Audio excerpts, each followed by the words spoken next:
अस्सलाम वालेकुम, welcome to my YouTube channel healthy life factory. तो आज हम बात करने जा रहे हैं लीची के फ़ायदों के बारे में। लीची का शुमार गर्मियों के ख़ास फलों में होता है। लीची में विटामिन सी की बड़ी मिकदार मौजूद होती है। लीची में चिकनाई बहुत ही कम होती है, जिसकी वजह से ये फल तमाम उम्र के अफराद के लिए फ़ायदेमंद है। आइए हम आपको लीची के ख़ास फ़ायदे से आगाह करते हैं। लीची के ख़ास फ़ायदे। लीची में कैलोरीज और कोलेस्ट्रॉल की मिकदार काफ़ी कम होती है, ताहम इसमें फ़ाइबर की मौजूदगी वज़न की ज़्यादती से परेशान अफराद के लिए खासी मुफीद होती है। लीची में मौजूद ओलिंगल की मौजूदगी वज़न में कमी के साथ साथ इंसानी जल्द को ख़तरनाक अल्ट्रावायलेट शुआओं के नुकसान से भी महफूज रखती है। लीची में विटामिन सी की मिकदार ज़्यादा होती है, इसलिए ख़वातीन की हड्डियों के भरभरेपन में नहायत मौसर है।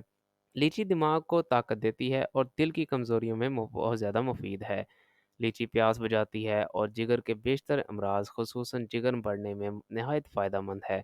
लीची का इस्तेमाल हर किस्म के कैंसर से बचाता है, खुसूसन एंटी ब्रेस्ट कैंसर। रोज़ाना 100 ग्राम लीची का इस्तेमाल पूरे दिन की विटामिन सी की कमी को पूरा कर देता है।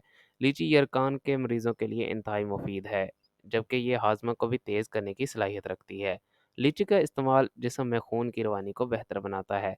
ताज़ा लीची जल्द बेहतर बनाती है और जिस्म को ताकत बख्शती है। तो ये थे कुछ लीची खाने के फ़ायदे। अगर आपको वीडियो अच्छी लगी तो लाइक एंड सब्सक्राइब लाजमी कीजिएगा। शुक्रिया।